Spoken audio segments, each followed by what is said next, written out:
town east of New York City, 17,000 homes in one place. What bank would be crazy enough to lend a developer the money to build 17,000 homes or 15,000 homes in one place for which he had no buyers? We were in a suburban country at that time. People thought the whole idea was lunacy. Who's going to want to live in a single-family home when they can live in the city instead? Any of these developers, the only way they could get the capital to build these giant subdivisions was by going to the Federal Housing Administration, submitting their plans for the development, for approval of the construction materials they were going to use, the architectural design, the layout of the streets in the subdivision, and an explicit commitment not to sell a home to an African American, required by the Federal Housing Administration.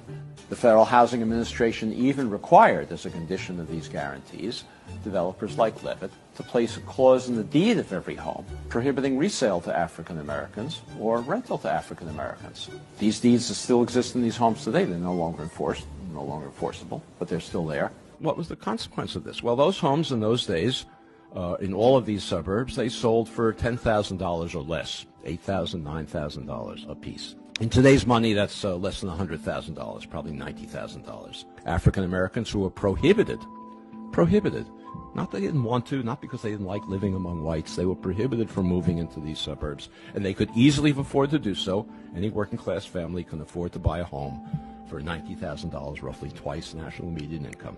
Those homes and developments like that now sell for $300,000, $400,000, $500,000 and more.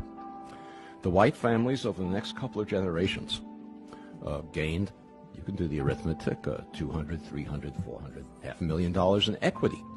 They used that equity to send their children to college, to take care of medical emergencies, to take care of economic downturns, most importantly, to bequeath it to their children, who then had down payments for their own homes.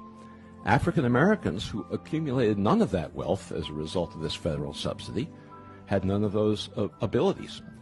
Today, nationwide, African American incomes are on average about 60% of white incomes. African American wealth today is 10% of white wealth.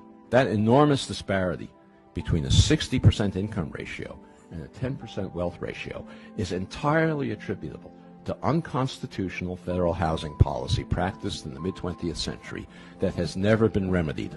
It's a constitutional violation. Of course, it determines the ongoing racial inequalities we have today.